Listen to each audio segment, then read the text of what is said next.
Chers auditeurs, chers téléspectateurs, bonjour. Dialogue, élection et organisation de l'opposition. Au premier, c'est niet. Au second, c'est dans les délais constitutionnels. Au troisième, c'est beaucoup plus flou. Le Top Press de cette semaine reçoit Vital Kamerhe, le président de l'Union pour la Nation congolaise, UNC. Pour interroger notre invité aujourd'hui, Paulette Kimuntu de Congo Web Télévision, Rachel Kitsita de Numérica TV, Willy Kalengai, Géopolis Magazine et Eric Ambago de Top Congo FM. Monsieur Vital Kamerhe, bonjour. Bonjour. Dans le vif du sujet, directement, nous entrons dans un communiqué signé jeudi. La délégation de l'Union européenne se satisfait de la prochaine tenue du dialogue. Je cite le communiqué. Le dialogue dont les débats devraient être précisément centrés sur les questions de calendrier, de financement, d'actualisation du fichier et de sécurisation du scrutin dans le respect des échéances électorales. Le dialogue qui ne peut porter des fruits que s'il se déroule dans un climat politique apaisé, permettant la liberté d'expression et de manifestation pacifique. Commentaire du journaliste que je suis. Libération aux prisonniers politiques et autres déjà demandés par l'opposition, mais toujours restés partiellement lettre morte. Aux antipodes de cette déclaration, opposition en partie et quelques organisations de la société civile et de la diaspora signent un acte d'engagement qui consacre le refus de ces signataires de participer au dialogue qui créerait, comme vous l'avez dit dans ce communiqué, une illusion de consensus. Parmi les signataires, en lieu et place du dialogue, figurent des personnalités politiques qui privilégient une tripartite CENI majorité-opposition. En d'autres termes, un dialogue, mais qui ne s'appelle pas dialogue. Alors, quelle est la différence entre cette tripartite et le dialogue ? Vous êtes contre des discussions sur des autres choses que des sujets qui ne relèvent que de la CENI, M. Kamerhe ? Merci beaucoup pour le résumé que vous venez de faire, qui est aussi une entrée en matière très intéressante, parce que vous avez pratiquement brossé l'environnement politique tel qu'il se présente en ce moment, que ce soit vu de l'intérieur ou de l'extérieur. Tout le monde voudrait que ce soit des discussions qui apportent des solutions aux vrais problèmes que nous connaissons. Quels sont ces problèmes ? Le président de la République les a énumérés. Il a dit que nous devons produire un calendrier consensuel, on doit enrôler les nouveaux majeurs, on doit financer les élections et puis on doit sécuriser ces élections. Mais quand nous prenons ces questions-là, au regard des textes qui nous régissent maintenant, à la tête desquels la loi suprême, c'est-à-dire la Constitution, nous ne devons pas être des coutumiers ou des habitués des navigations à vue. Nous avons quand même la loi mère qui s'appelle la Constitution. Quand nous regardons la Constitution, nous disons, tiens, est-ce que ces matières telles qu'énumérées aujourd'hui, elles échappent au contrôle d'une institution quelconque pour que nous nous trouvions dans un cadre extra-constitutionnel ou extra-institutionnel avec tous les risques de trébucher? Nous disons non. Quand nous regardons la matière qui relève du calendrier électoral, ça c'est la CENI. La CENI qui était incomplète par la volonté du pouvoir en place, puisque Malouma, loi d'émission, on avait dit qu'il était malade, mais le vice-président Pongwe, on ne dira pas qu'il était aussi malade, la Kester n'était pas non plus malade, donc tous les délégués de la majorité, on les a remplacés. Il y avait déjà une volonté de vouloir paralyser la CENI pour la simple raison d'empêcher la tripartite qui avait déjà commencé à fonctionner dans la CENI. Et nous disons l'enrôlement. Mais l'enrôlement des nouveaux majeurs, ça c'est une attribution de la CENI. Mais comment nous allons, nous, un groupe d'individus, nous mettre ensemble et commencer à faire le travail de la CENI sans entacher l'indépendance de la CENI? Mais quand on parle de financement des élections, c'est-à-dire le budget, moi je crois que le président de la République devait tirer toutes les conséquences de ce qu'il dit ou de ce qu'il veut faire. Ça veut dire tout simplement que son gouvernement n'a pas été en mesure d'organiser les élections. Son gouvernement n'est pas en mesure de calculer un simple budget d'une activité électorale, alors que nous voyons que depuis 2012, jusqu'à ce jour, chaque année, il est prévu des montants importants pour les élections. Mais seulement quand nous faisons la comparaison entre les décaissements au profit de la CENI, le taux de décaissement moyen de 16%. Alors que pour le gouvernement, la primature, je dis bien la primature, c'est 440%. Pour la présidence, à 60%. Et nous avons vu, au regard des rapports de la Cour des comptes, que le Premier ministre a exécuté 191 projets non prévus au budget et qui représentent plus de $1 milliard américains.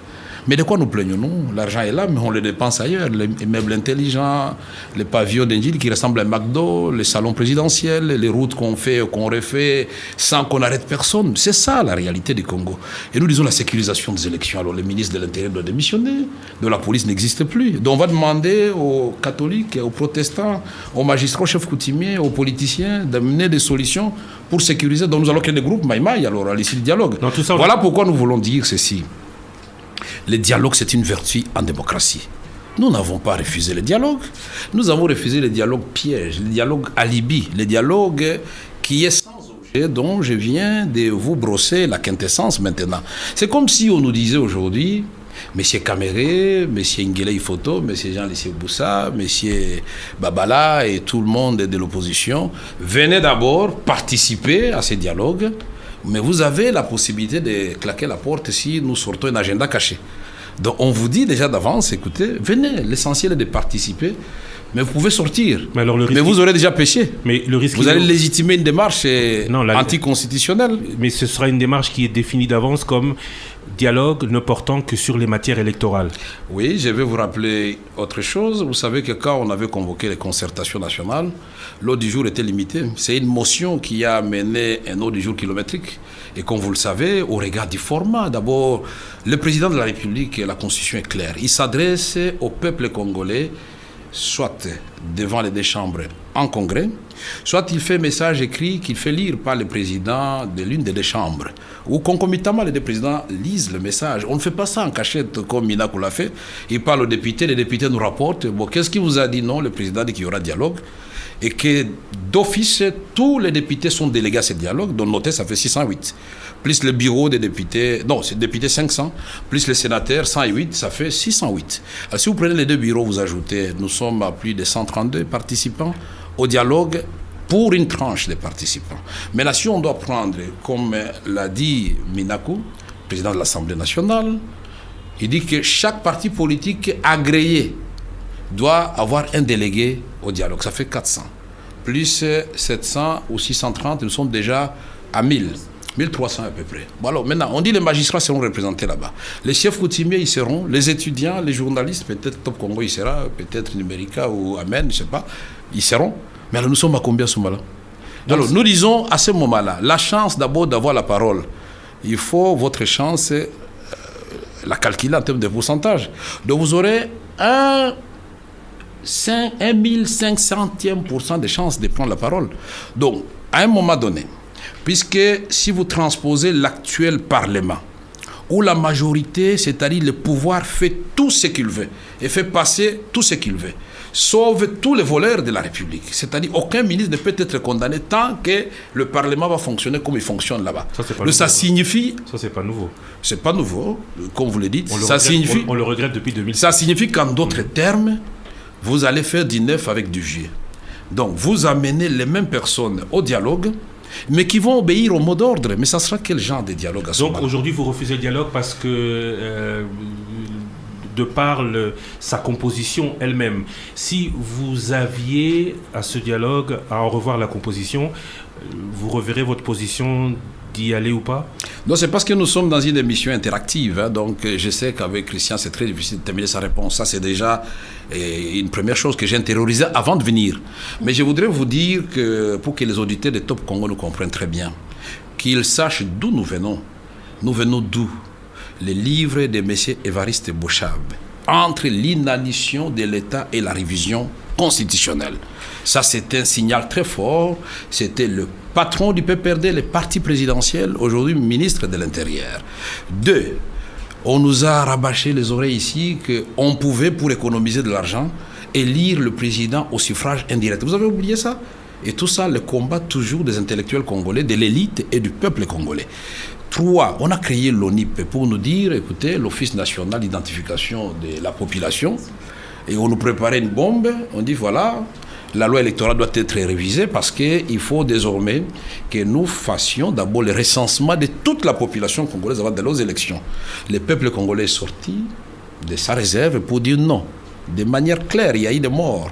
On parle de 43, mais c'est plus que ça, puisqu'après il y a eu les charniers de Maluku, peut-être qu'on en parlera. Mais après, qu'est-ce qu'on a fait? Bon, ok. l'opposition a proposé un calendrier. Elle a dit, bon, pour montrer à tout le monde que nous ne sommes pas là, c'est pas pour nous opposer, nous avons proposé un calendrier.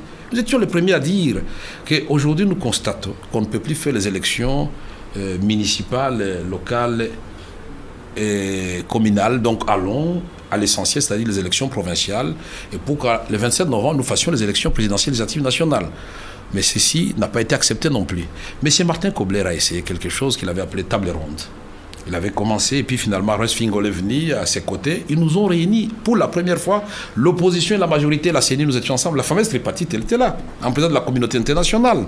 Et quand on a commencé à trouver des solutions au problème, le type du PPRD qui était là, aujourd'hui, qui est devenu premier vice-président de la CENI, M. Kantintima, quand Olivier Kamitato a dit oui, l'autre dit MSR Yves Mombando a dit oui, M. Kantintima, au nom du PPRD, l'a dit à M. Rens Fingol, non, moi je dois me référer à l'autorité morale. Enfin, l'autorité morale, vous connaissez la suite, l'autorité morale a invité tous les ambassadeurs pour dire, messieurs, vous êtes devenus les officines de l'opposition, je ne veux plus de ces réunions-là. Mais après, il y a une autre tentative bénéfique à la République, c'est M. Labé Malou Malou. Quand il a, par vidéoconférence, s'il vous plaît, pour la première fois, l'INC, c'est-à-dire toute l'opposition, la majorité au pouvoir, par vidéoconférence, nous tous nous disons oui. Et au nom de la majorité, c'est M. Chadari qui avait dit oui à l'initiative de M. Malou Malou. La tripartite, ça ne vient pas de nous. Nous avions déjà accepté ça. Mais c'est à ce moment-là que le président de la République va sortir de sa réserve pour dire, bon, j'initie les concertations ou les consultations nationales. Mais en passant, vous avez oublié qu'il y a eu des concertations qui ont produit plus de 700 résolutions et recommandations. Mais on en fait quoi? On devait libérer les prisonniers d'opinion et politique. Mais Jean-Claude Mouyambo, Diomi Ndongala, Christopher Ngoï, les Baouma, les Kiaviro, les 3 étudiants qui avaient été arrêtés au procès de Vital Kamere. Et tout ça, on fait quoi? On a libéré personne. Les médias de l'opposition qui sont fermés sont toujours fermés. Donc c'est le dialogue qui empêche au gouvernement actuel d'exécuter ces mesures qui étaient acceptées par tout le monde. Nous disons pour nous, c'est un dialogue piège parce que, justement, au moment où tout le monde attendait qu'on aille au dialogue, parce qu'on devait parler du processus électoral, le pouvoir en place doit faire voter la loi sur le partage des sièges au niveau des locales et municipales. Mais là, c'est mettre la charrue avant le bœuf. Mais puisque nous allons parler du processus au dialogue, pourquoi alors vous voulez maintenant et tout de suite faire la loi de répartition des sièges alors que cette loi devrait être le fruit des statistiques actualisées? Voilà, je peux vous énumérer autant des signes qui montrent que nos amis ne veulent pas que nous ayons un bon dialogue. Et là, je peux ajouter un dernier élément qui énerve la Constitution, c'est le démembrement précipité et qui va nous pousser à une hérésie constitutionnelle, c'est-à-dire on va nommer des commissaires spéciaux. Les commissaires spéciaux, vous ouvrez la Constitution, c'est un titre qui n'existe nulle part. Et qu'est-ce qu'on a comme résultat au finish? On a 26 provinces sans assemblée provinciale, s'il vous plaît, c'est-à-dire les commissaires et gouverneurs rendent directement compte au ministre de l'Intérieur. L'exécutif rend compte à l'exécutif. Le peuple n'a plus rien à voir, donc ces commissaires spéciaux et gouverneurs peuvent prendre tous les deniers publics, ils ne rendront compte à personne. Une administration anarchique à 2 vitesses. C'est pourquoi nous disons, dernier élément, très important, pourquoi on nous demande de dialoguer? Quand les G7, les 7 partis de la majorité présidentielle, écrivent d'abord au mois de mai, au mois de mars, et tout dernièrement, au mois de juillet, ou je ne sais plus quel mois, ils écrivent à leur autorité morale, que nous sommes déconnectés des réalités de la population. Nous commençons à dévier de notre contrat-programme. Il faut faire attention, nous devons voir les élections dans les délais constitutionnels et tout en respectant la Constitution. Pour avoir dit cela, on les a chassés de la majorité présidentielle. Donc, ils n'ont pas démissionné. On les a chassés. Olivier Kamitato l'a rappelé encore à l'issue de son congrès. Alors, nous irons faire quoi si ils sont incapables déjà eux-mêmes à dialoguer? Mais nous n'allons pas être tout simplement des gens qui disent non. Nous disons il y a moyen de trouver des solutions. C'est pourquoi nous disons au président de la République, dialogue oui, mais dans les cadres définis par la Constitution. Le seul cadre légal aujourd'hui qui puisse sécuriser tout le monde, c'est la Constitution. Et j'ajouterai ce que la Senko a dit, que le dialogue ne peut se tenir que dans le strict respect de la Constitution et de prime abord, tous les participants doivent prendre l'engagement de ne pas toucher à la Constitution, de ne pas créer de nouvelles institutions, de ne pas créer une transition et de ne pas justement faire les fameux partages équitables et équilibrés du pouvoir. Si aujourd'hui, le président de la République monte sur le podium de l'Assemblée nationale et Sénat, et il dit, moi, Joseph Kabila, l'article 74, je prends l'engagement devant Dieu et la nation, je réitère mon serment constitutionnel d'observer la Constitution et que le dialogue ne va pas aboutir à un partage. Mais à ce moment-là, ça devient un dialogue très clair, ça serait un dialogue de techniciens, puisqu'on va élaborer le calendrier. Donc pour nous, le calendrier peut se faire avec les observations de l'OIF. Willy Kalengai, Géopolis. Monsieur Vital Kamerhe, bonjour. Bonjour, monsieur Willy Kalengai. Vous dites que vous êtes d'accord pour la tripartite parce qu'elle est constitutionnelle. Admettons que ceci se fasse et que la CENI propose un calendrier électoral en fonction des réalités du pays et que ce calendrier déborde sur les délais constitutionnels parce que la réalité l'impose. Dans le cadre de la tripartite, vous allez accepter cela? Je voudrais d'abord vous donner une information que vous n'avez pas et ça m'étonne en tant que journaliste que vous ne l'ayez pas. La CENI a fait appel à l'OIF, l'Organisation internationale francophone, et c'est le général Sangaré. Nous le savons, nous sommes voilà, vous avez l'information alors. Là, très bien. Donc l'OIF a démontré à la CENI qu'il y a moyen de faire les élections dans les délais constitutionnels. Il ne faut pas endormir le peuple congolais en disant à supposer que non. La CENI a fait appel à un expert qui a dit non, c'est possible. Et pour nous, l'essentiel c'est de commencer. Aujourd'hui, si la CENI dit que nous commençons l'enrôlement, mais on va commencer l'enrôlement avec les observations de l'OIF, c'est-à-dire les 1 million de morts doivent sortir du fichier électoral, les 450 000 fictifs doivent partir, les 1 million de jeunes qui sont devenus majeurs, qui étaient des mineurs dans les fichiers passés, on doit les réenrôler pour actualiser les fichiers et on doit permettre maintenant aux nouveaux majeurs de s'enrôler. Mais on a un fichier complet, on n'a pas besoin de recommencer les fichiers à zéro. Vous voyez que nous évoluons. Vous avez suivi aussi l'expert national de la ligne élite, M. Jérôme Bosso. Qui l'a intronisé expert national? Enfin, ça fait quand même une vingtaine d'années. C'est un citoyen congolais qui donne sa réflexion. Qui travaille dans le domaine des élections et qui a quand même dit qu'il fallait au minimum 20 mois pour préparer les élections. J'ai suivi, il a dit 22 mois. 22 mois. Mais j'ai suivi un autre éminent chercheur, M. Atundou Lyongo, qui a dit qu'il faut 2 à 4 ans aussi. Donc, on peut citer tout le monde. La question qui se pose ici, c'est que on voudrait savoir si votre position est idéologique ou bien elle est technique. Parce que si c'est idéologique, je comprends bien que vous teniez absolument qu'on respecte les délais constitutionnels. C'est même bien, c'est bien de le faire. Mais soyons réalistes. Nous sommes dans un pays qui a des grandes difficultés et l'organisation des élections n'est pas une petite chose. S'il y a des problèmes, vous donnez quelle solution? Non. Vous n'allez pas vous réfugier derrière la déclaration de l'OIF. Ça ne suffit pas. J'ai répondu à votre question et je vous ai dit que nous ne voulons pas des dialogues alibi, des dialogues pièges. Les dialogues visiblement où le vrai agenda est dans la poche ou sous les aisselles d'un individu, mais on vous présente un agenda acceptable qui rentre dans les questions connues de tous les Congolais. Mais quand nous scrutons ces questions-là, nous disons, mais tiens, mais il y a des institutions pour ces questions. Dialoguer, gouverner, c'est dialoguer chaque jour. Pourquoi on veut nous sortir du cadre constitutionnel? C'est là la grande question. Et nous disons ceci. Les problèmes, ce sont les hommes qui les résolvent. L'opposition n'a pas dit que nous pouvons, le pouvoir et nous, prédire déjà des cas de force majeure. Les cas de force majeure, ça ne se prévoit pas. Ça surprend tout le monde et on cherche des solutions. Mais aujourd'hui, il n'y a pas de cas de force majeure. Ce que nous demandons, nous avons démontré que le gouvernement est capable de dépenser hors budget, c'est une faute grave, lourde même, 1 milliard de dollars américains, alors que pour les élections, on a besoin de 500-600 millions de dollars américains, provinciales et présidentielles, législatives, nationales. Donc nous disons, pour nous, ce n'est pas une fixation, mais c'est ça la réalité. Nous sommes conformes à la Constitution et nous n'allons pas sortir du cadre constitutionnel. Mais vous aurez pu poser la question autrement, puisque le président de la République veut la solution au problème. Vous pouvez me demander, et si le président de la République venait au sein de la CENI avec vous, vous allez sortir ou vous allez rester? Vous pouvez poser cette question aussi. Mais vous la posez, c'est bien. Ouais. Je la récupère. Pourquoi vous... Je vous la pose. Pourquoi le président de la République ne viendrait pas en disant, ah bon tiens, ils veulent faire les tripartites. Je suis le garant de la Constitution, le garant du bon fonctionnement des institutions, article 69.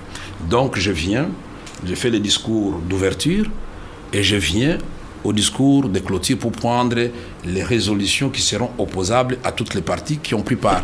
Est-ce que nous n'avons pas fait une proposition devant vous ici, non, mais c'est quand même au cours de cette émission de Top Congo?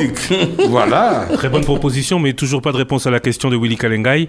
S'il s'avérait au cours de cette tripartite, de ce dialogue, enfin, on va appeler au cours de cette rencontre, de ce face-à-face entre Congolais, de 24 mois de préparation de ces élections, votre réaction serait laquelle? Non, moi j'ai dit, je respecte bien le raisonnement de Jérôme Bonso, mais il faut éviter des raisonnements qui énervent la Constitution. Et son raisonnement ne tient à rien du tout parce que la date pour l'organisation des élections présidentielles législatives nationales est connue, c'est le 27 novembre 2016. Et Jérôme Bonso ne va pas me démontrer qu'aujourd'hui, si on fait la priorité des élections présidentielles et législatives nationales, surtout présidentielles qui sont calées dans la Constitution, une priorité, mais Jérôme Bonso, on va organiser l'élection présidentielle et législative nationale. À la limite, si pour lui faire plaisir, on peut organiser même le provincial après, tant mieux. Les problèmes sont... Mais pour nous, la dynamique de l'opposition, nous disons, il y a deux possibilités. On peut faire le provincial avant et on termine par les législatives nationales et présidentielles, tout comme on peut faire les trois le même jour, puisqu'il s'agit du même bureau de vote. Ça aussi, c'est possible. Avant de passer le micro à Paulette Kimuntu de Congo Web, les problèmes, ce sont les hommes qui les résolvent. Parole de Vital Kamerhe. La difficulté, la RDC l'a rencontrée en 2005. Elle a reporté les élections d'1 an. Si aujourd'hui, ces élections, il était avéré qu'elles ne pourraient pas se tenir dans les délais constitutionnels et que donc Jérôme Bonso a raison, qu'est-ce que vous, opposition, vous ferez ? Non, il n'aura pas raison, puisqu'en 2005, la Constitution avait déjà tout prévu. J'ai bien posé la question. La question, j'y réponds, puisqu'avec si, on peut mettre Paris dans une bouteille. Hein, donc, il ne faut pas aller en termes de si, ce sont des hypothèses. Maintenant, je vais répondre à votre question pour vous dire quelle était la vraie situation en 2005. Non, je ne veux pas parler de 2005. Non, je voudrais vous dire, vous avez dit, on a eu la difficulté, on a reporté d'1 année.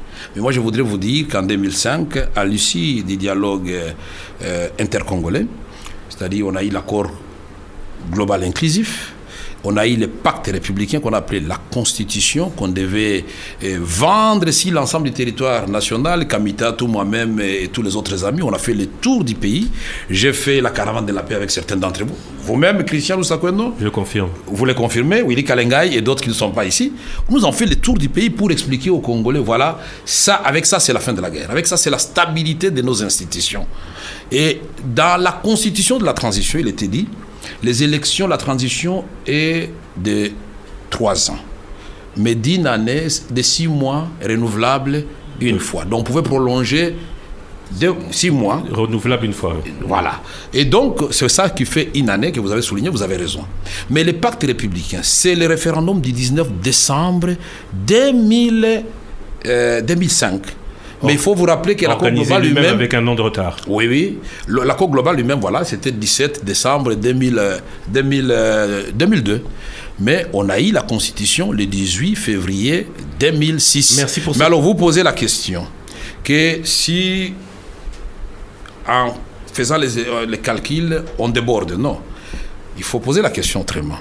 Admettons que M. Vital Kamerhe, au mois de décembre, on commence l'enrôlement, on a aligné toutes les activités électorales et qu'on se retrouve effectivement, on a déjà fini tout l'enrôlement, on est en plein processus électoral et si on déborde, non, là on ne peut pas réviser la Constitution puisque nous sommes déjà lancés dans le processus électoral. Le tout est question de démarrer quelque chose. Le tout est question de la volonté politique. De démarrer quelque chose. Nous ne sommes pas dans un acharnement. Nous voulons que nos amis du pouvoir puissent intérioriser le fait que l'alternance, c'est une valeur en démocratie. Le président actuel aura accompli 15 ans à la tête du pays. Il est jeune, il doit se reposer. Ça donne des mots de tête gouverner un pays comme la République démocratique du Congo. Nous devons lui dire et le répéter chaque jour. Allez le dire aux amis de la majorité que la vie existe après le pouvoir. C'est ça mon rêve, que nous ayons un ancien président de la République en vie, en train de circuler, et il peut donner son expertise pour dire voilà, là j'avais échoué à cause de ceci, là j'ai réussi à cause de cela. Nous voyons les anciens présidents en Tanzanie, ça fait la fierté en train de regarder le football ensemble, en train d'aborder le problème du pays ensemble. Nous devons enlever en nous la rancœur Nous devons enlever en nous cette sève de l'indépendance. Tout le monde a dit, bon, tiens, si ce n'est pas moi, c'est la mort. Non. Les hommes qui sont plus importants que les institutions, c'est ça que je refuse. Puisque si nous nous mettons ensemble, en train de changer les règles du jeu, la Constitution, le lendemain, c'est-à-dire au mois de février 2016, rien ne nous empêche de faire encore un autre dialogue bis. Puisqu'en moins de 2 ans, on a déjà fait les concertations. Non, faire encore les dialogues. On a bien compris que pour vous, le principal, c'est de démarrer quelque chose. Paulette Kimuntu, Congo Web. Bonjour, monsieur Vital Kamerhe. Bonjour, madame Kimuntu.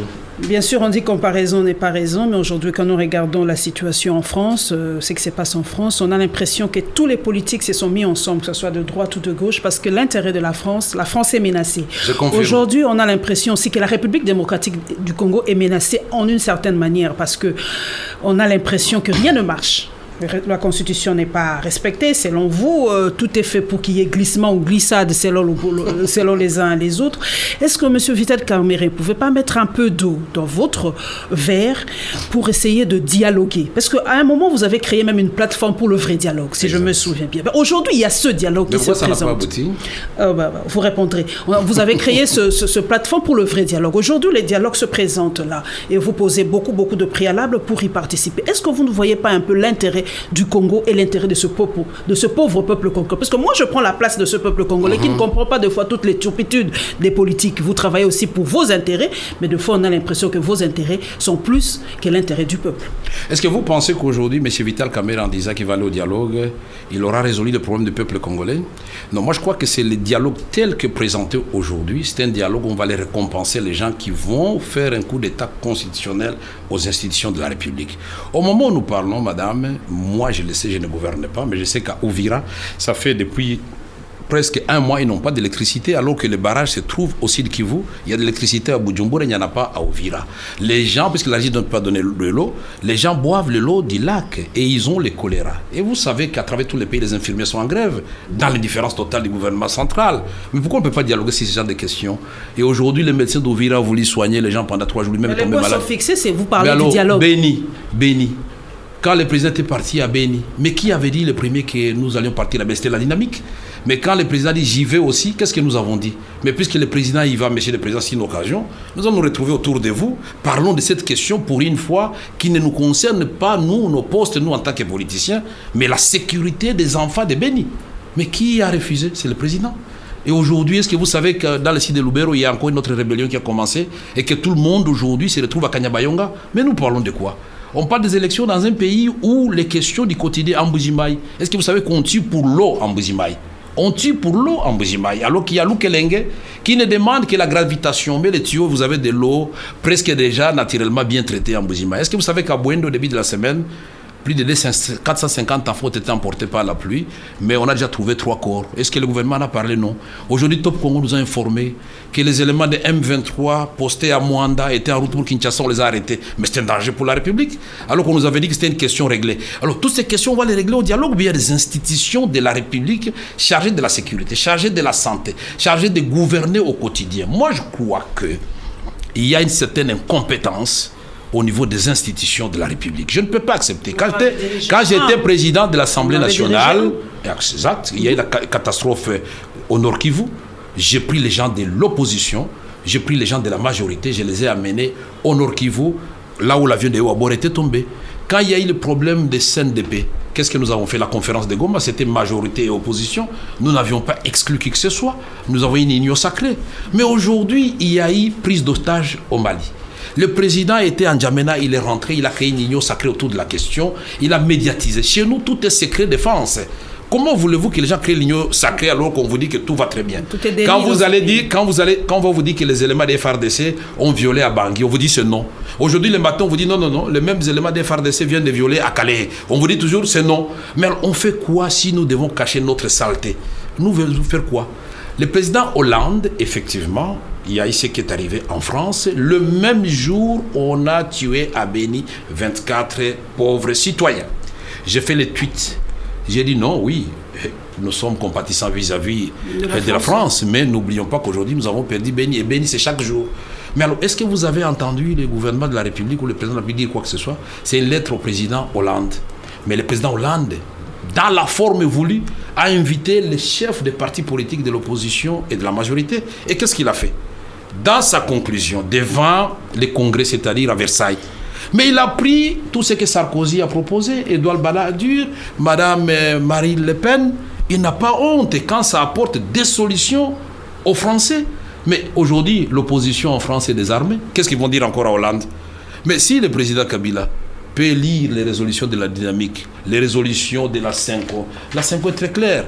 Et il dit, bon, ok, la Cinco a dit, bon, tiens, de prime abord, nous devons tous nous engager, sans atermoiement, à respecter la Constitution, l'intégrité territoriale, la souveraineté nationale, de ne pas produire des institutions ex nihilo extraordinaires, de ne pas partager les pouvoirs, de ne pas énerver la Constitution. Il dit ça. Mais vous pensez qu'il y a quelqu'un qui va rester encore à la maison, Madame Paulette? Nous aimons notre peuple, mais nous refusons d'aller légitimer une démarche qui s'accommode à un coup d'État constitutionnel. Nous ne sommes pas contre le dialogue. C'est une vertu en démocratie. Nous sommes contre le glissement, nous sommes contre le troisième mandat, nous sommes contre des personnes qui sont au-dessus de la Constitution et des lois de la République. Rachel Kitsita Ndongo, Numérica TV.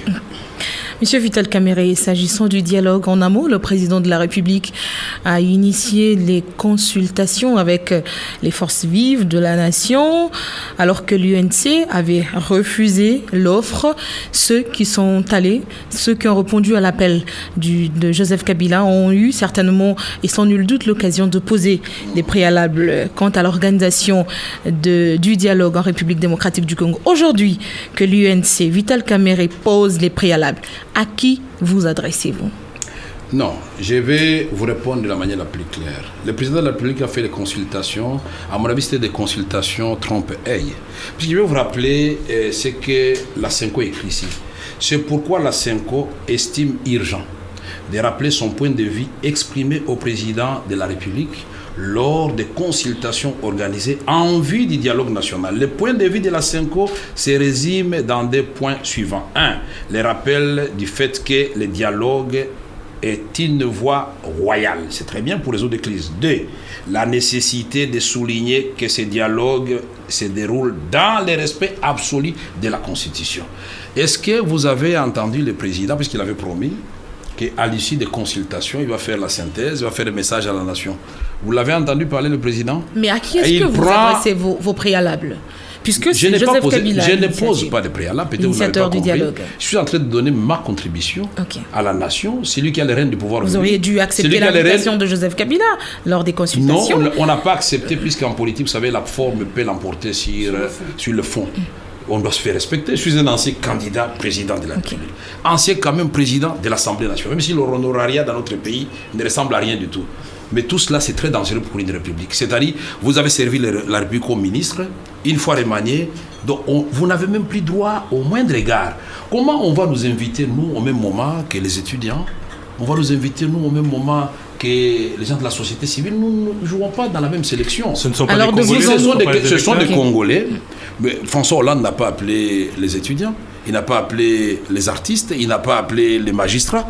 Non, il a appelé les responsables qui sont à même de lui donner Monsieur Kamerhe, laissez-moi terminer. La question a été posée par madame. Je voudrais dire ceci. Je veux juste apporter le petit correctif suivant. Oui. Les artistes sont venus après tout le monde. Le premier jour, les deux, trois premiers jours, ce n'était que les politiques. Mais ils sont venus quand même. C'est ça le désordre que nous ne voulons pas. C'est-à-dire quand ces consultations-là, vous savez, le président Hollande pouvait les vérifier. L'invitation a été envoyée nommément à chaque parti politique. Ça a été dit à la télévision, ça a été fait par écrit. L'Élysée l'a fait aussi par écrit. Il avait dit, je commencerai par les présidents des groupes parlementaires, par les présidents des partis qui sont représentés à l'Assemblée nationale suivant leur degré de représentation. Il y a quand même en toute chose des règles. Donc vous allez vous retrouver comme des petits mendiants alignés en train d'attendre chacun son tour pour être reçu. Non. Donc tout n'est question de protocole. J'ai dit non, ça a de l'importance. On doit se respecter. On ne doit pas donner l'impression à notre peuple qu'on court pour aller recevoir des per diem, alors que nous voulions aller proposer au président de la République des solutions aux problèmes. Nous n'avons pas abandonné, puisque nous l'avons fait à travers la presse. Nous avons dit voici ce que nous pensons. Nous l'avons fait à travers notre organisation politique. Alors, les préalables ou votre contribution que vous apportez pour l'organisation de ce dialogue, très bien, mais si les mauvaises langues disent que Vital Kamerhe, le dialogue, c'est pas son affaire, puisqu'il ne serait pas à l'aise de se retrouver face à un Joseph Kabila qui l'a tant servi. Ah bon? C'est le président Kabila qui va présider les dialogues. Moi, je ne pensais pas que c'était lui qui allait présider les dialogues. Alors, moi, je voudrais vous dire ceci, madame. Nous n'avons pas dit non au dialogue. Et je vais le répéter encore à haute voix. Nous refusons les dialogues pièges, les dialogues alibi. Nous voulons faire les Saint Thomas. Je voudrais maintenant, ici, devant toute la nation, autour de Top Congo, tous les auditeurs à travers le monde entier, faire une autre concession. Parce que moi, je suis un homme libre. J'aime mon pays.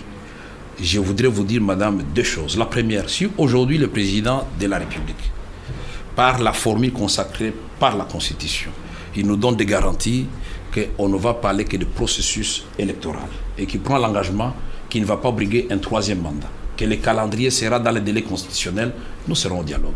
Deuxième concession, nous disons ceux qui vont aller au dialogue, bonne chance. On ne va pas tirer sur eux.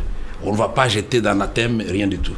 Si nous faisons les symptômes, s'ils adoptent des résolutions qui sont conformes aux attentes du peuple congolais, nous dirons mea culpa, nous venons signer, après tout le monde nous acceptons, vous aviez raison, monsieur le président de la République, on vous prêtait des intentions pour rien. Donc l'absence de monsieur Vital Kamerhe ne peut pas empêcher le pays d'avancer. Le président de la République a déjà un gros poisson, il peut faire son dialogue et il ne faut pas donner l'impression qu'il y a des gens plus importants que les autres. Donc moi, je peux mourir aujourd'hui. Donc si je meurs aujourd'hui, il n'y aura pas de dialogue demain. Alors et pourtant, quand il a réuni les parlementaires à Kingakati, Joseph Kabila a dit qu'il n'amènera pas les Congolais ou le Congo à un suicide collectif. Tout ça, ça ne vous rassure. Ça ne vous rassure pas. Ça ne vous rassure pas. Alors je voudrais poser la question. Non, Madame Rachel, vous êtes entrée vraiment là. Je crois la langue vous a fauché. Je voudrais dire ceci. Il a amené les parlementaires à Kingakati. Moi, j'ai demandé aux députés de l'INC, ils n'ont jamais été invités à Kingakati. C'est là aussi une faute dans la gestion de la République. Le président de la République ne devrait pas être l'autorité morale de la majorité présidentielle. C'est anticonstitutionnel. Le président est au-dessus des clivages politiques. On amène les seuls députés de la majorité, mais on les amène où? Dans une ferme privée. Les institutions se trouvent où? Ici à Kinshasa, au Palais de la Nation, à Mongaliema. Et c'est à Kingakati, d'après vous, qu'on doit aller dire au peuple congolais que je ne vais pas vous amener au suicide collectif? Ou alors c'est au Palais de la Nation, au Palais du peuple, ou à Mongaliema? Moi, je crois que nous devons nous habituer à faire fonctionner... Et ce qu'il a dit à ses parlementaires, ça ne vous rassure pas? Vous qui l'avez côtoyé. Vous qui étiez là, vous étiez là, vous pouvez nous rapporter, puisque c'est que rapporte le ministre de l'Information. Le Congolais a un suicide collectif, ça vous rassure pas? J'ai failli croire quand le ministre de l'Information. C'est un homme de parole et pourtant. Hein? Oui, j'ai failli croire quand le ministre de l'Information a parlé. Mais le lendemain, nous avons suivi son brillant homologue ou collègue des relations avec le Parlement, Siré Refi, qui a dit non, Kabila Totondi, on a noté, nous avons envie, nous avons soif de Kabila. Il doit continuer. Nous n'avons pas. Mais si vous dites quoi? On n'a pas besoin de glissement, on a besoin d'un mandat. Il a dit. Et alors, vous voulez qu'on croie qu'il n'a jamais été contredit par qui que ce soit. Alors, que dites-vous à M. Atondo Liongo quand il dit nous, on n'a pas besoin de glisser? C'est 2 ans ou 4 ans pour organiser les élections. Mais à qui nous allons croire? Le président n'a pas de chance. Nous allons croire à qui, madame? C'est ça la question. Ce n'est pas Kamerhe. C'est le désordre dans la famille politique du chef de l'État. On ne sait pas qui est porte-parole de qui. Puisque vous êtes ministre de l'Information, vous êtes censé être porte-parole du gouvernement. À la limite, parler au nom du Premier ministre. Mais ici, il parle et au nom du PPRD, qui n'est pas son parti, puisque lui, il a son parti. Il parle au nom du président de la République. Au nom de l'Assemblée nationale. Même les questions de l'armée, c'est lui qui répond à Ban Ki-moon. Alors maintenant que la CENI a un nouveau président, Corneille Nangaa, nous disons oui, qu'est-ce que vous attendez de ça? Parce que vous attendez que vos exigences... Des moyens qui viendront. Oui, que la CENI nous appelle, on donne les moyens. Vous croyez au moins Corneille Nangaa? Non, on ne croit qu'en Dieu, madame. Okay. Moi, je ne peux pas croire en des individus. Nous allons mettre des garde-fous pour le maintenir.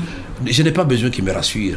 Nous allons le maintenir dans la loi portant organisation de la Commission électorale nationale indépendante et la Constitution de la République.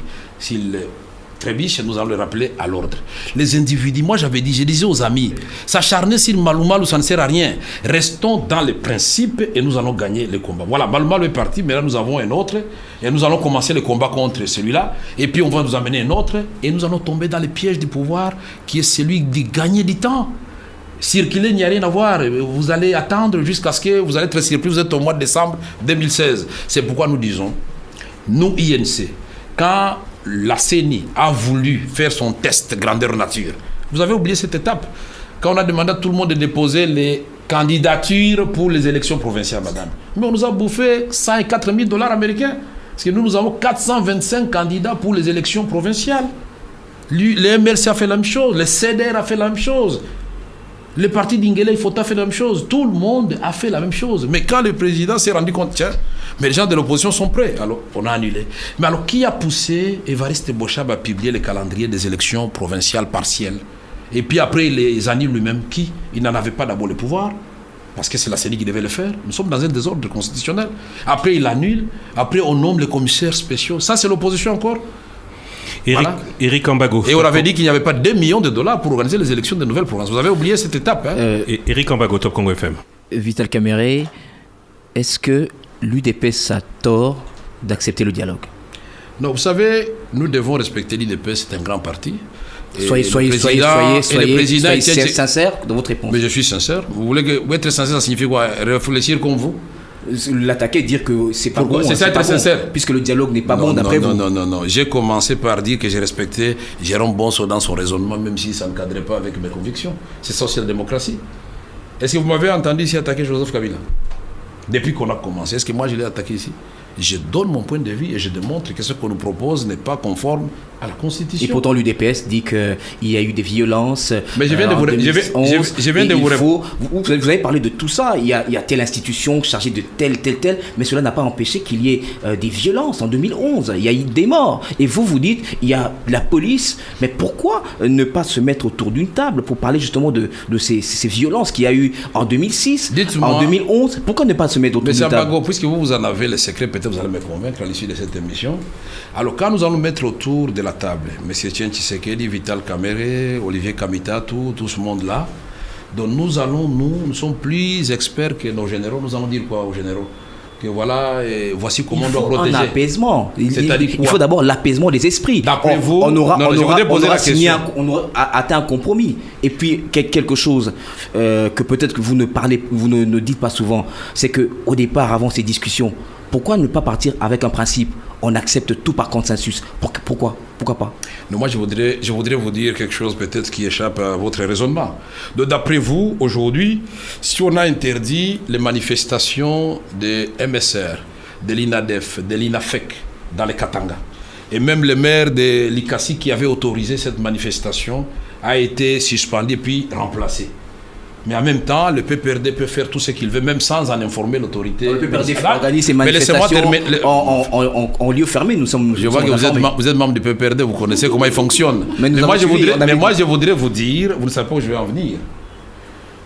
Mais est-ce qu'il faut un dialogue pour appliquer les lois de la République? Parce que la loi, si les manifestations, cette loi est connue. Aujourd'hui, nous avons suivi le rapport de l'organe de la MONUSCO chargé de surveiller le processus électoral et les manifestations publiques.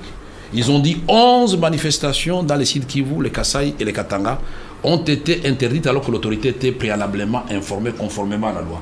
21 manifestations du PPRD se sont déroulées sans en avoir informé l'autorité. Voilà le dysfonctionnement. Ça, c'est pas une question de dialogue, c'est une question de mauvaise foi. Il n'y a pas de volonté politique.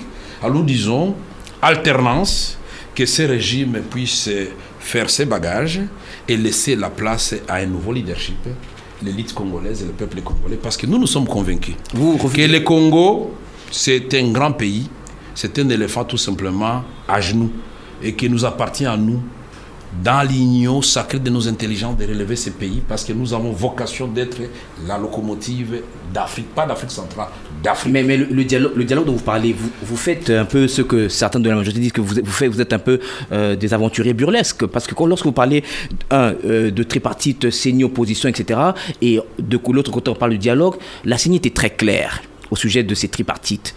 Le rapporteur de la CENI a dit qu'il y a des questions pour lesquelles il faut que des options politiques soient levées. Par exemple, notamment l'enrôlement des majeurs qui prendrait du temps.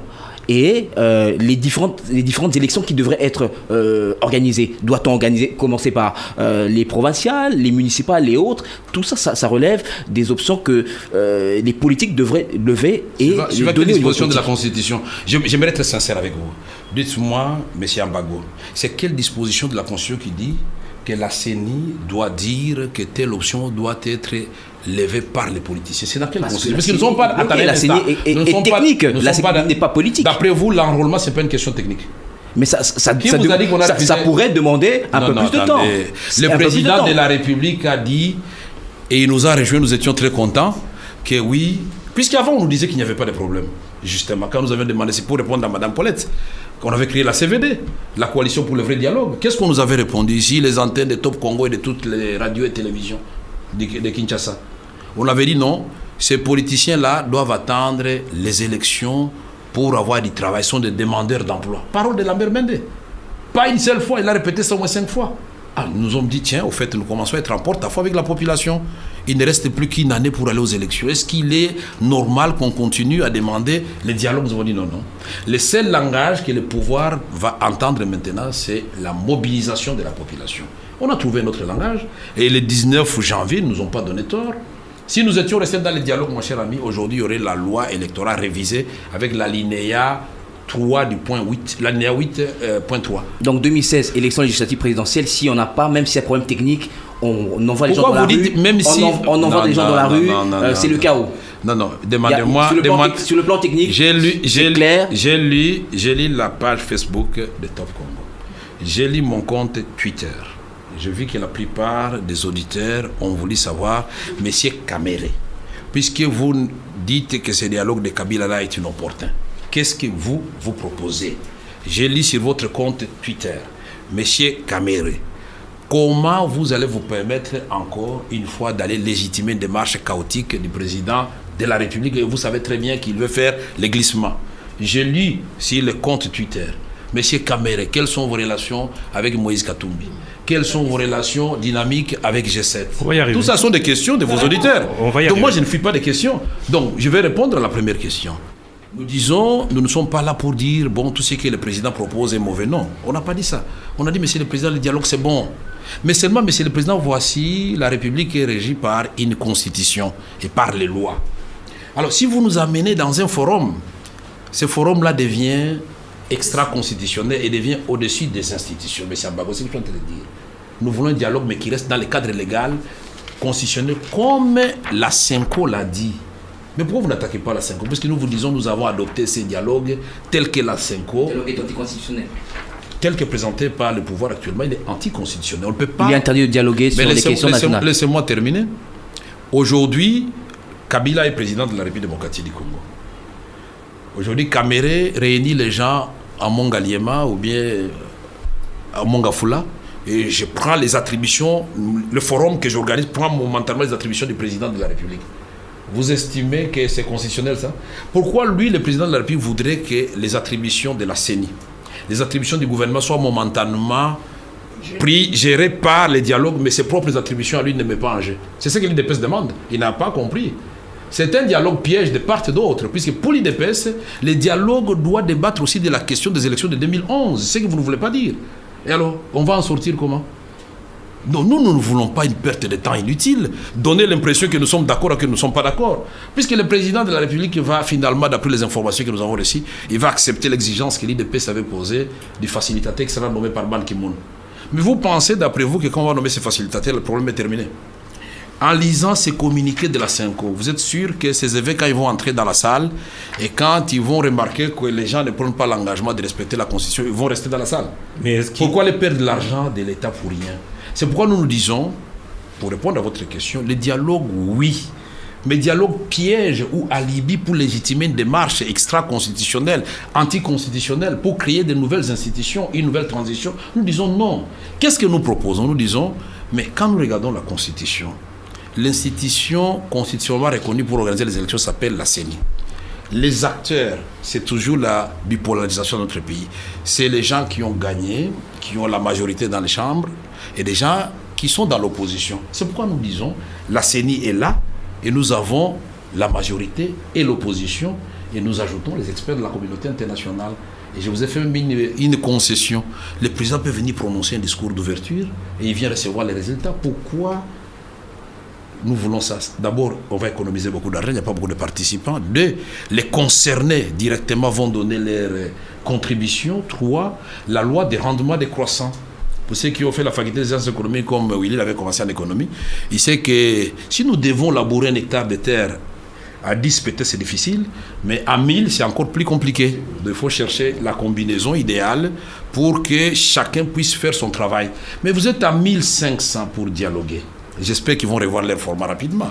Sinon, le piège c'est quoi? L'histoire du pays nous apprend que quand les gens se retrouvent comme ça, ils vont s'autoproclamer. Bon, écoutez, nous devenons une constituante comme à Louaour en 64, comme la conférence nationale souveraine, et donc la constitution est gelée. Nous allons créer une transition de 4 ans. Et qu'est-ce que Kabila nous donne? Qu'est-ce que nous donnons à Kabila? Tout ça, voilà. Et nous voulons... Nous sommes dans la politique fiction. Revenons au sujet. Fiction, ça c'est du vrai. Revenons au sujet. Vous avez parlé de Facebook, vous avez parlé de Twitter. L'UDPS dit on y va. Vous dites ils peuvent y aller. Oui, l'UDPS peut y aller. Vous savez, l'UDPS a une longévité dans la lutte que l'UNC n'a pas. L'UDPS peut commettre des erreurs que la population va lui pardonner. Mais Kamere qui a quitté Kabila il y a 6 ans seulement, si moi je commets une erreur, on va dire non, donc les gars n'avaient jamais quitté la famille politique du président de la République. Donc je dois regarder où je mets mes pieds. Donc vous savez que l'immunité du président Etienne Tshisekedi n'est pas l'immunité de M. Vital Kamerhe. Mais déjà le fait d'avoir dit oui au dialogue, vous avez vu la levée des boucliers en Europe et à Kinshasa, lui qui est un bulldozer, quand il a dit oui, comment les gens sont soulevés? Alors, quand moi je dirais ça, et Christian, Paulette, vous là vous serez prêts. Donc du mal à vous croire. Donc aujourd'hui Vital à mes œuvres aussi. Donc aujourd'hui Vital Kamerhe a peur d'y aller parce qu'il a peur de ce qu'il y aura. Non, je suis un politicien, je dois tenir compte de l'opinion. Moi, j'écoute les gens d'ici qui vous m'appellent, les gens du Nord Kivu, les gens de Bandundu, les gens de Bas-Congo, du Katanga, de Mbujimaï, de Maniema, de la province orientale, des Kassai occidentales. Ils m'appellent, de Bandundu, ils m'appellent, ils me disent, Monsieur Vital Kamerhe, nous ne voulons pas de ces dialogues pièges. Le peuple congolais a besoin d'un calendrier inscrit dans les délais constitutionnels et nous, les peuples, nous allons trancher. Ce que nous vous demandons à vous, l'opposition, le moment venu, c'est de nous présenter un candidat unique de l'opposition. C'est ça, c'est que j'ai lu sur votre compte Twitter. Nous y sommes déjà. Vous voulez vous perdre dans vos questions. Mais Monsieur Vital Kamerhe, vous avez été celui qu'on appelait le pacificateur, un homme de compromis, un homme de consensus. Qu'est devenu ce Vital Kamerhe là? Il a disparu.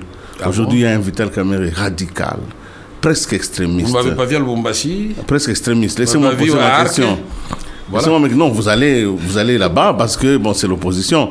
Mais l'homme du compromis, l'homme du consensus, l'homme du consensus, on le voit. Mais en fait, la question fondamentale et c'est là, c'est vrai, être dans l'opposition, c'est votre droit, mais offrir à la population une alternance crédible, c'est votre devoir. Exact. Et par rapport à ce devoir-là, nous ne voyons pas l'opposition en ordre de bataille organisé. Nous sentons beaucoup plus une accumulation des égos.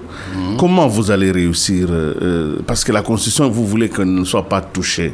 Et vous avez raison, c'est votre combat.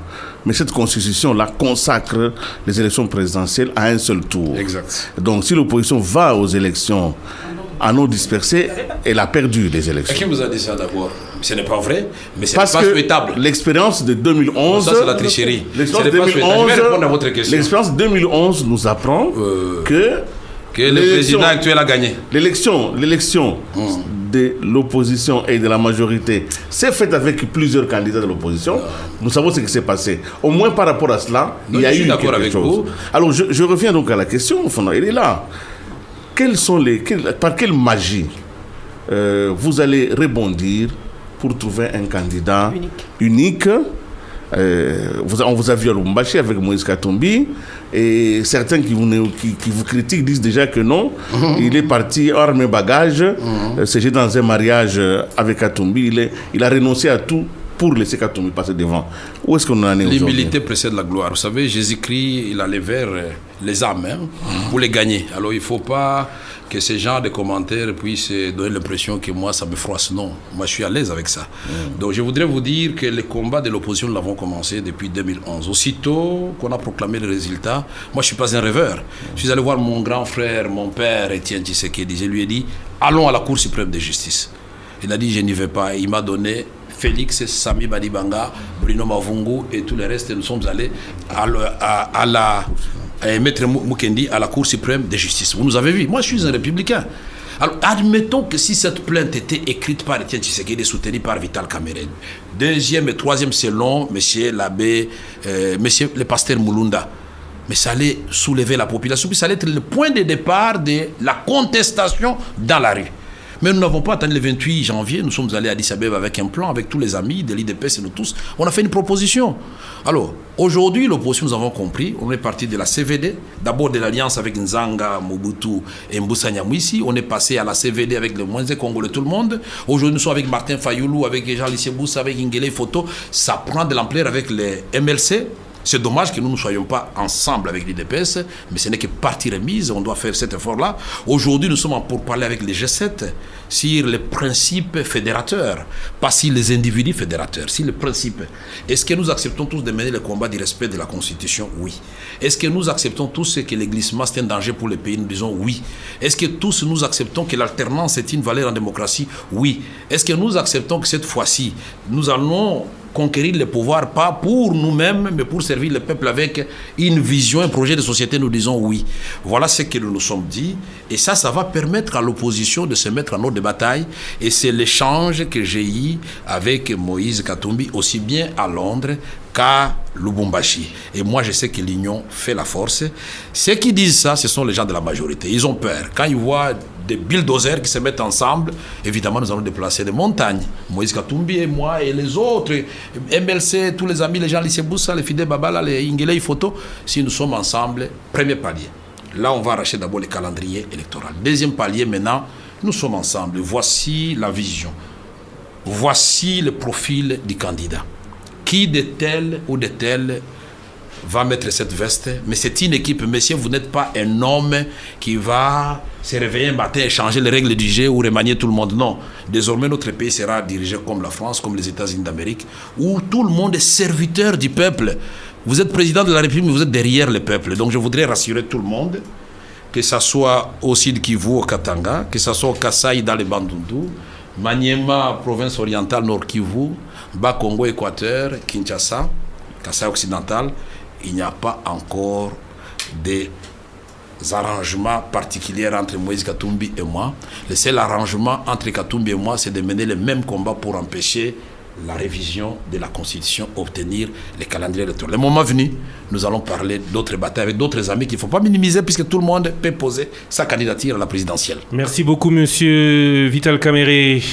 Le temps passe vite déjà. Ça passe très vite, on n'a pas parlé de beaucoup de choses. 57 minutes, mais c'est vous, monsieur Kamerhe. C'est vous qui n'aimez pas être interrompu pour poser toutes ces questions. Les maisons emportées à Bukavu. Merci Eric Ambago de Top Congo. Merci Rachel Kitsita de Numérica. Merci Paulette Kimuntu de monsieur Kamerhe, s'il vous plaît. Non, je n'ai pas fini. S'il vous plaît, je vais vous laisser la parole. Paulette Kimuntu de Congo Web ainsi que Willy Kalengai de Géopolis Magazine. Des petites questions avant de terminer. Vous dites l'opposition sera unie, c'est ce que vous dites? Elle aura un candidat unique? L'opposition aura un candidat unique. Quelle opposition? L'opposition telle qu'on la connaît aujourd'hui ou l'opposition additionnée des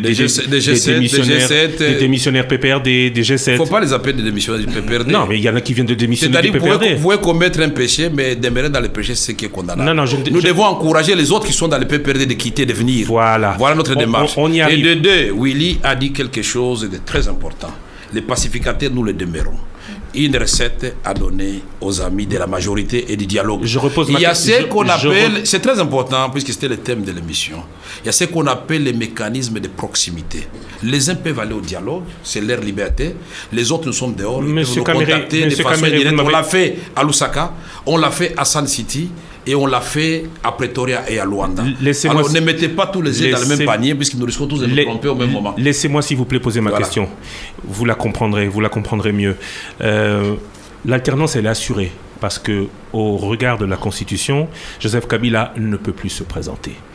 Donc, à l'issue de l'élection présidentielle, Joseph Kabila ne peut plus se présenter. Là, nous sommes tout à fait d'accord, je crois, vous et moi. L'alternance est donc assurée. Maintenant, candidature unique de l'opposition contre qui? Parce que hier, quand je vous dis il y a un mois, les démissionnaires du PPRD, Moïse Katumbi, c'était il y a un mois ou deux. G7, c'était à 2-3 mois. Peut-être d'autres vont venir, vous quitter ou entrer, on ne sait pas. Aujourd'hui, cette opposition, c'est qui? Ce sera pourquoi? Ce sera contre qui? Pourquoi? Non, il ne faut pas renier à la majorité actuelle le droit de proposer son candidat. Ils auraient leur candidat. S'il est faible, c'est leur problème. S'il est fort, c'est leur problème. L'alternance au pouvoir ne veut pas dire, il faut corriger, ne veut pas dire nécessairement que l'opposition va gagner les élections. L'opposition doit se donner les moyens de gagner cette élection. Nous ne devons pas être des dictateurs non plus en disant que c'est nous, si nous ne gagnons pas, la République va s'écrouler. Non.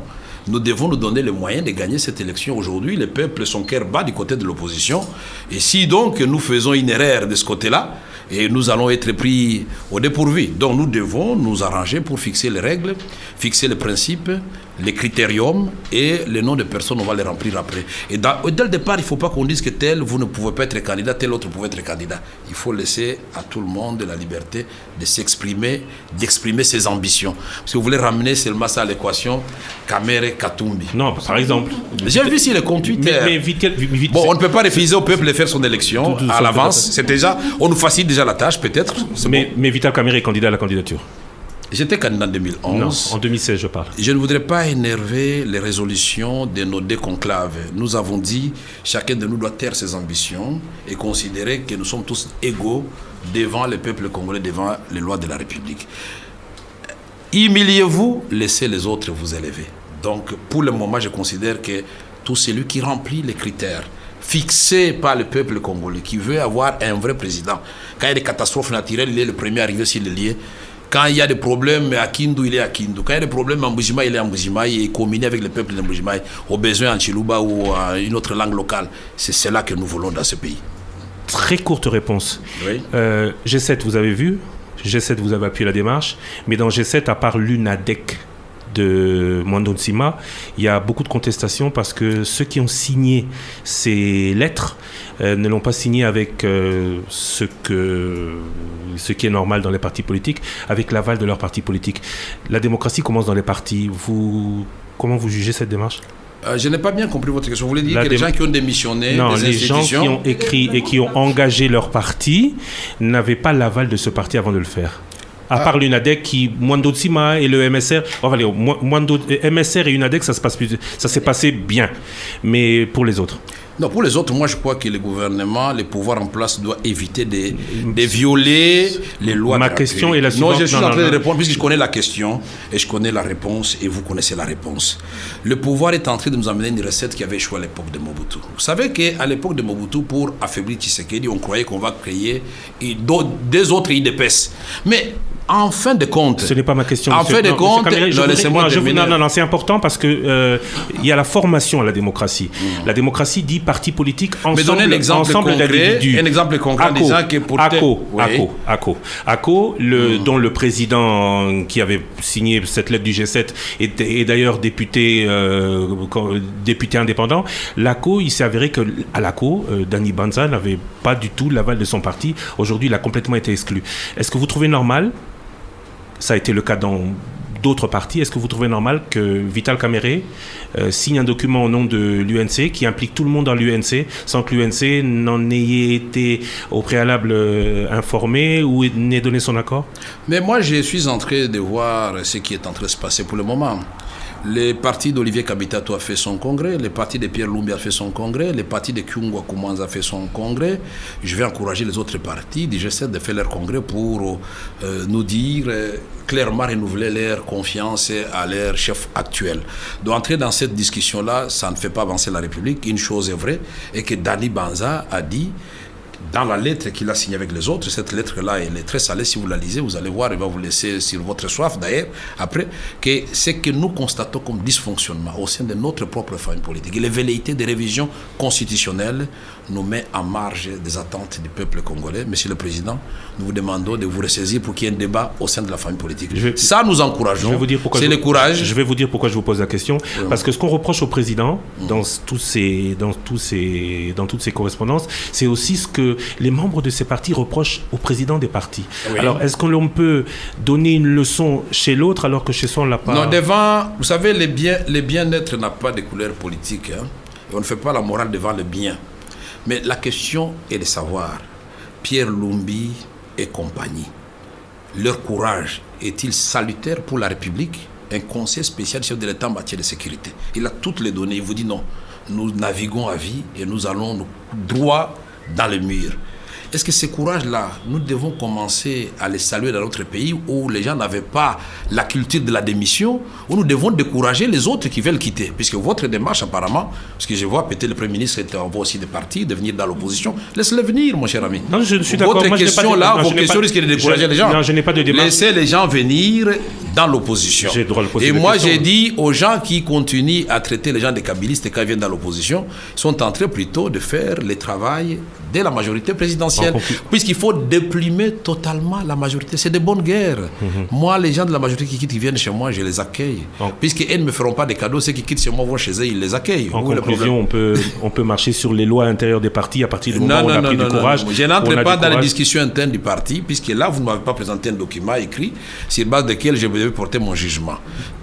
Chaque parti a son organisation. Par exemple, chez nous, la démarche est simple. Il faut que le secrétariat politique national se réunisse pour certaines questions et pour d'autres questions, c'est-à-dire la direction politique nationale qui doit prendre la décision. Et pour investir un candidat président de la République, il faut que les congrès se réunissent. C'est aussi clair que ça.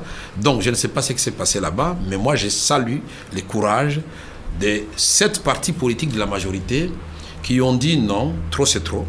Monsieur le Président, nous avons assez de conduit le peuple vers la misère. Comment nous pouvons être à la fois le pays potentiellement le plus riche de l'Afrique et le plus pauvre de l'humanité au même moment? C'est ça le paradoxe que nous voulons résoudre par la vision, la nouvelle vision que nous allons proposer. Merci beaucoup, Monsieur Caméré. Ici se termine cette émission. Merci à Mika Loussala ainsi qu'à Didi Binsika pour la partie vidéo. Merci à la production, Patricia Zinga ainsi qu'Amina Mouchegera. Le prochain invité, la semaine prochaine, ce sera le ministre des Relations avec le Parlement, avant la semaine suivante de recevoir le président de l'ARC. La semaine prochaine, Trifon Kinke Moulumba. La semaine suivante, Olivier Kamitatou. L'actualité continue sur le www.topcongo.be. Le Top Presse avec Christian Loussakweno.